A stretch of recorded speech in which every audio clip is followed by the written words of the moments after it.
습니다. 고맙습니다. 권현철 기자 어서 오십시오. 다시 한번 인사드립니다. 오늘 뭐 가지고 오셨어요? 조윤선 전 문화체육부 장관과 관련된 얘기입니다. 조윤선 기자, 조윤선 전 네, 장관. 네. 예. 1심 재판에서 블랙리스트에 개입했다는 증거가 없다는 이유로 관련 부분에서 무죄가 선고됐었죠. 예. 그런데 재구속될 처지에 놓였습니다. 블랙리스트 관련 새로운 증거들이 나오는 데다가 화이트리스트에 관한 정황이 드러나고 있고 정무수석 재직 시에는 국정원 특활비를 매달 500만 원씩 받은 혐의가 새롭게 추가가 되고 있습니다. 그러게요. 조윤선 재구속 임박설이 계속 설설설 돌더라고요. 네, 그렇습니다. 예. 이미 사실은 구속됐다가 석방된 거 아닙니까? 그렇습니다. 이미 박영수 특별검사가 블랙리스트와 관련해서 구속 기소를 했죠. 예. 1심에서 블랙리스트 관련해서는 무죄, 국회 위정죄 부분은 징역 1년에 집행유예 2년이 선고돼서 석방이 됐습니다. 그래요. 그런데 재구속 임박설이라니 이게 그럼 검찰이 다시 구속영장을 청구할 수도 있다 이런 얘기인가요? 그럴 가능성이 높다는 관측이 나오고 있습니다. 검찰의 공식 입장은 아직 검토하지 않았다는 것입니다. 검토가 이루어진다면 영장을 청구할 수도 있다는 걸로 들리죠. 예. 그렇지만 검찰의 수사 방향을 보거나 검찰 내부의 얘기를 들어보면은 구속영장 청구가 불가피하다는 쪽으로 의견이 모아지고 있습니다. 시중에 설 정도가 아니군요, 그러니까. 예, 검찰의 한 핵심 관계자는 조 전 장관 구속영장 청구와 관련해서 고민하고 있는 것으로 안다. 지금 상황으로는 구속영장 청구가 불가피한 방향으로 가고 있는 것 같다. 이렇게 얘기를 했고요. 그래요. 박영수 특검팀의 한 핵심 관계자도 조 전 장관에 대한 구속영장 청구가 임박한 것으로 안다. 이렇게 얘기를 했습니다. 이제 특검은 영장을 청구할 권한이 없습니다. 검찰이. 그렇죠. 그러니까 검찰에서는 좀 신중하게 고민하고 있는 것으로 안다. 아직 정해진 건 아무것도 없다. 네. 라고 하는데도 확정적인 게 아니라고 얘기하는데도 지금 굉장히 구체적인 설이 도는 이유, 분명 네. 이유가 있을 거예요. 네. 왜입니까? 첫 번째는 돈 문제입니다. 국정원 특활비를 수사하는 과정에서 조윤선 전 장관이 정무수석 시절 국정원으로부터 매달 500만 원씩 이게 이제 11개월 재직했잖아요. 그렇죠. 매달 다 받은 걸로 확인은 된 건 아니고 7개월 동안 3,500만 원을 받은 사실은 일단 확인이 된 걸로 전해지고 있습니다. 그래서 검찰이 아마 조 전 장관 자택 압수수색 했죠. 이후에. 두 번째는 화이트리스트 관련 혐의가 구체적으로 드러나고 있기 때문입니다. 그러니까 특활비 상납 의혹에다가 화이트리스트 관련된 의혹까지 네. 구체적으로. 박근혜 정부 청와대가 정경련을 통해서 보수단체에 자금을 지원한 이른바 화이트리스트 의혹과 관련해서 예. 김기춘 대통령 비서실장, 조윤선 전 정무수석 등 청와대 간부들이 범행을 공모했다는 결론을 이미 검찰이 내린 상태입니다. 실무 책임자 격인 허현준 전 청와대 국민소통비서관실 행정관이 구속 기소됐죠. 그렇죠. 그때 그 공소장에 공범으로 이렇게 적시를 하고 있습니다. 예. 여기에 박준호 전 청와대 정무수석이 자신의 후임인 조윤선 수석에게 블랙리스트와 보수단체 지원 화이트리스트 업무에 관해서 업무 인계를 했다고 법정에서 진술을 했습니다. 예.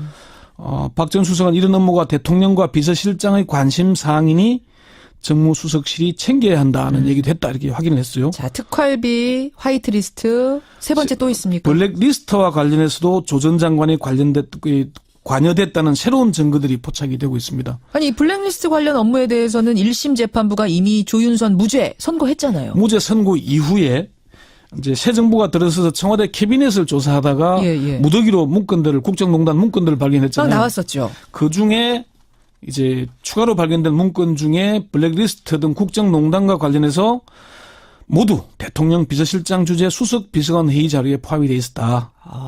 여기에 조윤선 당시 정무수석이 연관된 것으로 보이는 정황이 담겨 있다는 거죠. 그래요. 이런 이유들 때문에 조 전 장관 재구속 임박설이 나오는 겁니다.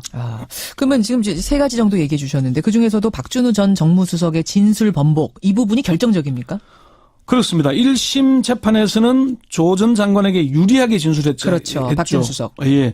그러니까 조 전 수석이 설명을 들은 적이 없다면은 제가 그렇게 말하지 않은 것이다.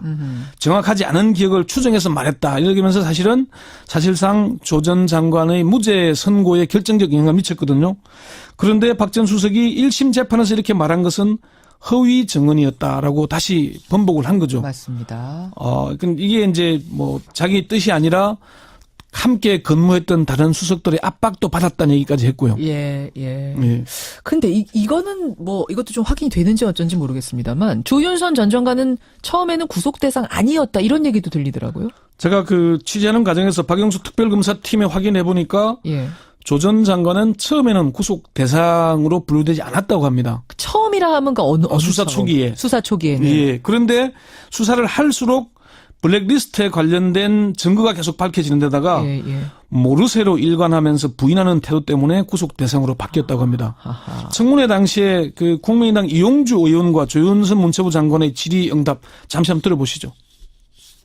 의원님, 직원들이 특검에 가서 지금도 블랙리스트가 없다고 생각하냐고 물어봤습니다. 의원님 저는 그렇게 생각하지 않습니다. 블랙리스트가 존재하는 거는 맞죠?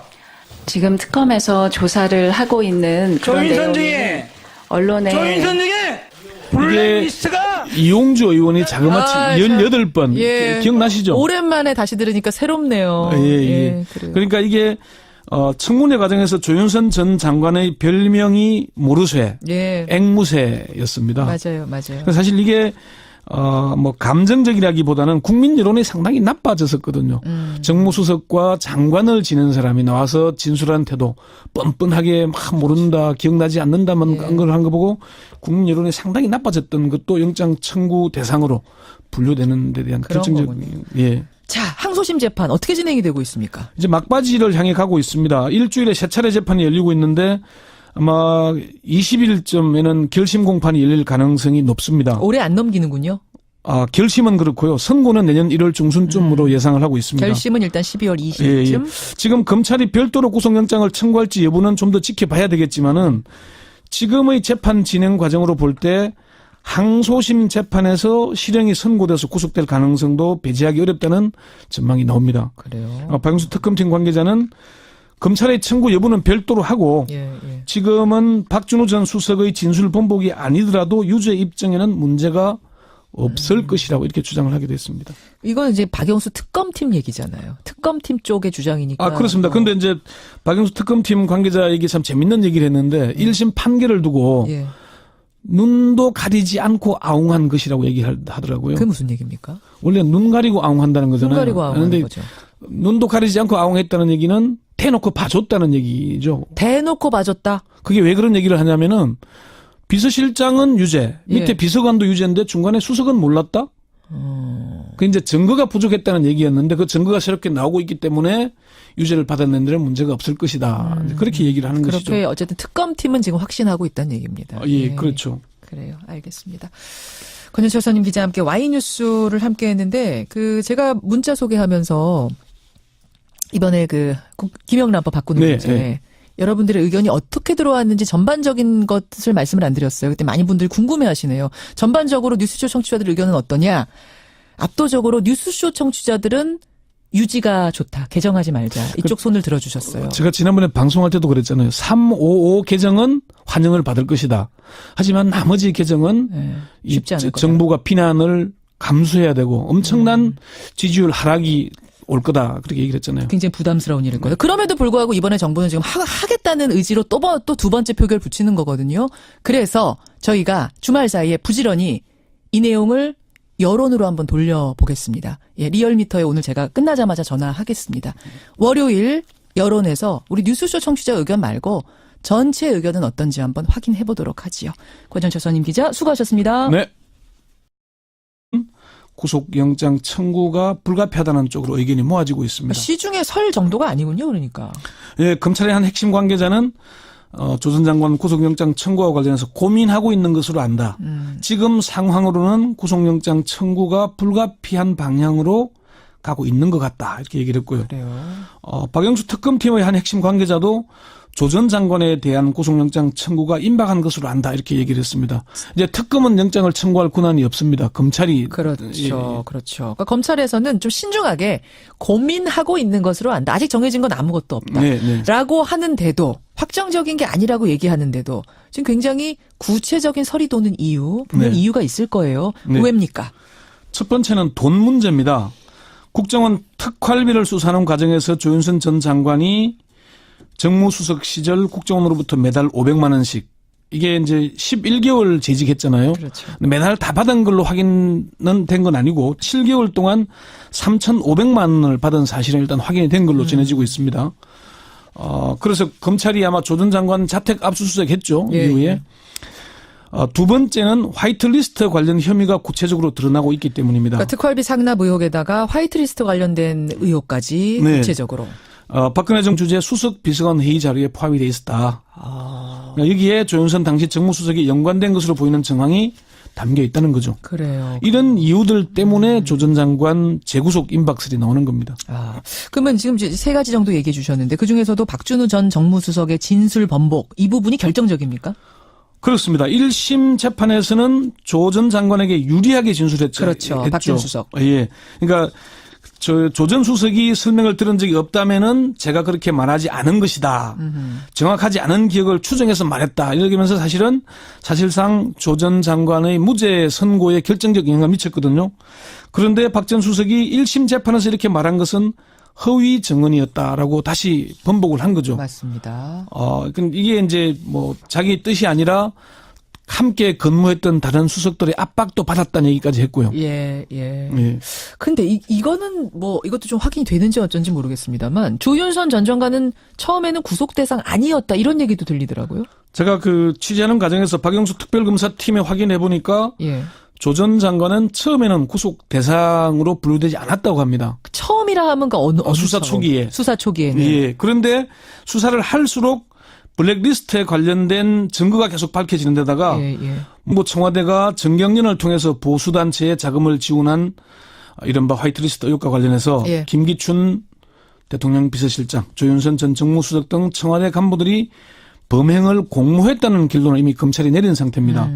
실무 책임자 격인 허현준 전 청와대 국민소통비서관실 행정관이 구속 기소됐죠. 그렇죠. 그때 그 공소장에 공범으로 이렇게 그 적시를 하고 있습니다. 예. 여기에 박준호 전 청와대 정무수석이 자신의 후임인 조윤선 그 수석에게 블랙리스트와 보수단체 지원 화이트리스트 업무에 관해서 업무 인계를 했다고 법정에서 진술을 했습니다. 예. 박 전 수석은 이런 업무가 대통령과 비서실장의 관심 사항이니 정무수석실이 챙겨야 한다는 얘기도 했다 이렇게 확인을 했어요. 자, 특활비, 화이트리스트, 세 번째 또 있습니까? 블랙리스트와 관련해서도 조 전 장관이 관여됐다는 새로운 증거들이 포착이 되고 있습니다. 아니, 블랙리스트 관련 업무에 대해서는 1심 재판부가 이미 조윤선 무죄 선고했잖아요. 무죄 선고 이후에 이제 새 정부가 들어서서 청와대 캐비넷을 조사하다가 예. 무더기로 문건들을 국정농단 문건들을 발견했잖아요. 나왔었죠. 그 중에 이제 추가로 발견된 문건 중에 블랙리스트 등 국정농단과 관련해서 모두 대통령 비서실장 됐습니다. 고맙습니다. 권현철 선임 기자, 어서 오십시오. 다시 한번 인사드립니다. 오늘 뭐 가지고 오셨어요? 조윤선 전 문화체육부 장관과 관련된 얘기입니다. 조윤선 기자, 조윤선 전 네, 장관. 네. 예. 1심 재판에서 블랙리스트에 개입했다는 증거가 없다는 이유로 관련 부분에서 무죄가 선고됐었죠. 예.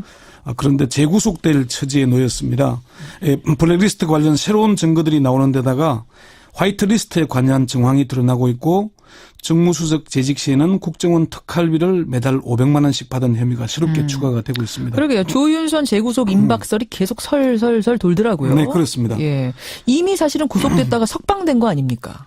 그렇습니다. 이미 박영수 특별검사가 블랙리스트와 관련해서 구속 기소를 했죠. 예. 1심에서 블랙리스트 관련해서는 무죄, 국회 위정죄 부분은 징역 1년에 집행유예 2년이 선고돼서 석방이 됐습니다. 그래요. 그런데 재구속 임박설이라니 이게 그럼 검찰이 다시 구속영장을 청구할 수도 있다 이런 얘기인가요? 그럴 가능성이 높다는 관측이 나오고 있습니다. 검찰의 공식 입장은 아직 검토하지 않았다는 것입니다. 검토가 이루어진다면 영장을 청구할 수도 있다는 걸로 들리죠. 예. 그렇지만 검찰의 수사 방향을 보거나 검찰 내부의 얘기를 들어보면은 모르쇠로 일관하면서 부인하는 태도 때문에 구속 대상으로 바뀌었다고 합니다. 청문회 당시에 그 국민의당 이용주 의원과 조윤선 문체부 장관의 질의응답 잠시 한번 들어보시죠. 의원님, 직원들이 특검에 가서 지금도 블랙리스트가 없다고 생각하냐고 물어봤습니다. 의원님 저는 그렇게 생각하지 않습니다. 블랙리스트가 존재한 거는 맞죠? 지금 특검에서 조사를 하고 있는 그런 조윤선 내용이 중에 언론에 조윤선 중에 블랙리스트가 이용주 의원이 자그마치 아, 18번 예. 기억나시죠? 오랜만에 다시 들으니까 새롭네요. 예. 그래요. 그러니까 이게 청문회 과정에서 조윤선 전 장관의 별명이 모르쇠, 예. 앵무새였습니다. 맞아요. 그래서 사실 이게 뭐 감정적이라기보다는 국민 여론이 상당히 나빠졌었거든요. 정무수석과 장관을 지낸 사람이 나와서 진술한 태도 뻔뻔하게 막 모른다, 기억나지 않는다만 걸 한 거 보고 국민 여론이 상당히 나빠졌던 것도 영장 청구 대상으로 분류되는 데 대한 그런 결정적인 예. 자, 항소심 재판 어떻게 진행이 되고 있습니까? 이제 막바지를 향해 가고 있습니다. 일주일에 3차례 재판이 열리고 있는데 아마 20일쯤에는 결심 공판이 열릴 가능성이 높습니다. 올해 안 넘기는군요. 결심은 그렇고요. 선고는 내년 1월 중순쯤으로 예상을 하고 있습니다.